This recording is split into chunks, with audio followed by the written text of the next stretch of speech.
They're getting ready to do a TV thing. Okay. All right.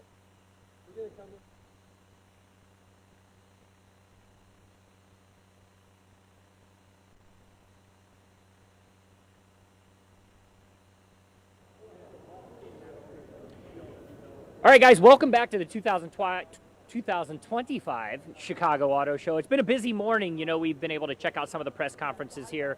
Subaru showing off its all-new Forester, the hybrid version, and then their more aggressive version.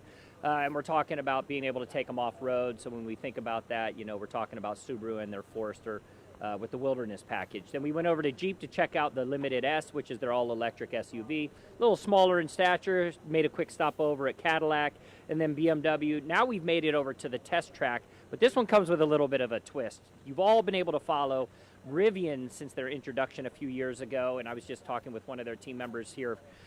Sales are doing really well for the brand, and if we think about Rivian as a whole, they've been able to evolve as well. So over my shoulder, just sliding out of the way, we think about the first two vehicles that really hit the market. This is their SUV right here. It's a 3-row SUV, and you look at just the design, this thing really separates itself. This is the R1S. You've also got the R1T, which is the truck-based version.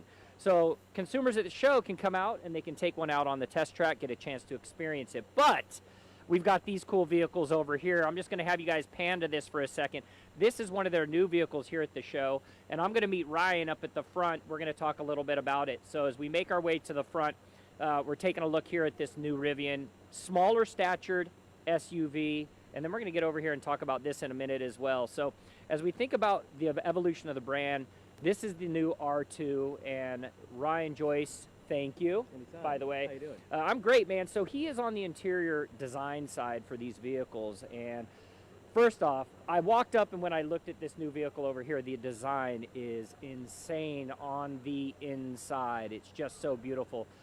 Why and how are you designing these vehicles on the interior so differently than a lot of other automakers?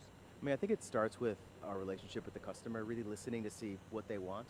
And we have a good time with that feedback. So, I mean, our interiors are very serious, they're very spacious, they're like living spaces, but we have a little punch of fun. So the color schemes on R3X, we call it rugged playful, right? So it's very sophisticated, but then you get these little pops of campfire orange, you get a pop of like teal blue, little orange. It's just, we want to have fun and kind of give that back to the customer.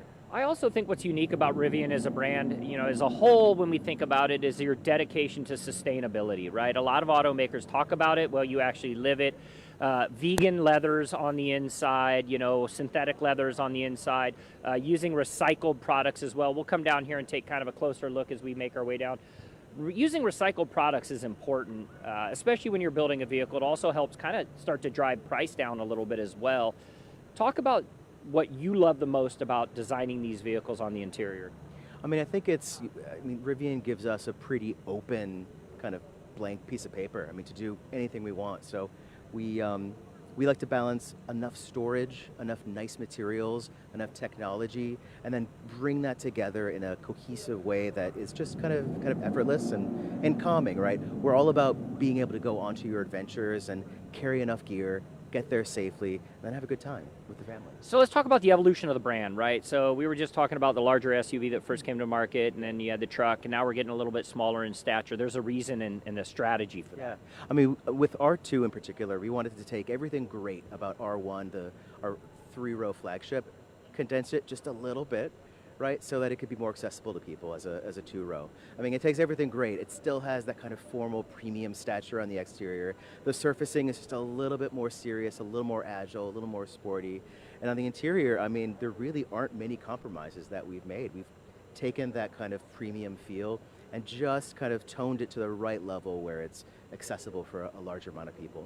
We think about range in the industry. We're going to start to swivel around and take a look at this last vehicle. We talk about range. Most of your vehicles are sitting right around that 300-mile range mark, which is something consumers are looking for. According to J.D. Power, the average daily commute is only 38 miles, and that's round trip to and from their house. I think that's something that consumers, need to become a little bit more educated on. I live in Nashville. It's a little bit harder to charge, when you're out on the road, but consumers want to be able to charge and charge quickly. Let's talk about a little bit about the electric DNA on the vehicles. Well, I think we are an electric company at the at the end of the day. And I think that's what really sets us apart in these different spaces. And on the interior design side, we'll use those packaging efficiencies to give the customer back storage space or different features. I mean, the R2 and the R3X, for instance, doesn't have just one glove box, it's 2 glove boxes, and that's because of the unique packaging that the electric motors and the flat battery pack kind of allows us. All right, guys, Ryan's going to follow me around. We're going to take a look at the interior because when I walked up, look how he started smiling. So this is the R3X. Over there's the R2, then we go R3X. And wait till you guys see the inside. The seats are something on this that really, stopped me right in my tracks. I'm like, man, look at the seats on the inside of this. You went with some beautiful double stitching as well, different color patterns. I don't think I've ever seen a double stitching, maybe outside of BMW with their M's, that you've gone a double stitch color, red and blue. Yeah, we have our signature campfire orange, little teal blue. We call this whole interior rugged playful, right? Because yeah, it looks like it can go on an adventure and get a little bit muddy, but it's fun, right? It doesn't take itself too seriously. You could even see that in the graphics in the display. They're hand illustrated versions of the car instead of doing like a stale photorealistic kind of thing. We want to have a good time and give that back. And I think you've done a great job kind of explaining who your customer base is. Fun, good time. They want to get there in style, but they also want to have a little bit of a rugged adventure, you know, with their vehicle as well. I know you haven't announced pricing on this, but if you just look at all of your product portfolio and you start kind of at the lower end on pricing and then make your way all the way up, what are consumers looking at? That's a really good question. I think from the interior design perspective, we just want to make sure that no matter what price segment we're in, we're not just giving a bare minimum kind of experience, right? So even in our entry kind of vehicle, we still want to have lots of hand wrap materials. I mean, even on this vehicle, for instance, I mean, from this point up is wrapped. Like it is soft, it is to the touch, and it's not just because it's a concept, it's because we want our customers to feel like they're getting something more than the bare bones experience. I always tell people I feel like I have the best job because I get to tell people about cars, but I kind of feel like you might have the best job. You know, I'm staring over my shoulder, I'm looking at this graphics package on the inside of that center console, and you're right, it is soft to the touch. Those are things that, you know, only a really good designer from an interior standpoint would do, Ryan, and I got a feeling you go into work every day absolutely loving your job. Now, one quick note for you guys, Rivian based in Irvine, California, right? This is where you do all your design work, correct? That's right. So that brings kind of a little bit of California lifestyle in there, but Rivian is now turning into not just a North American brand, it's starting to get this global appeal, right? Oh, I mean, and these two vehicles in particular, we're looking at world market for. So, I mean, even on the exterior, I mean, R1 has a hood cut line that's on here.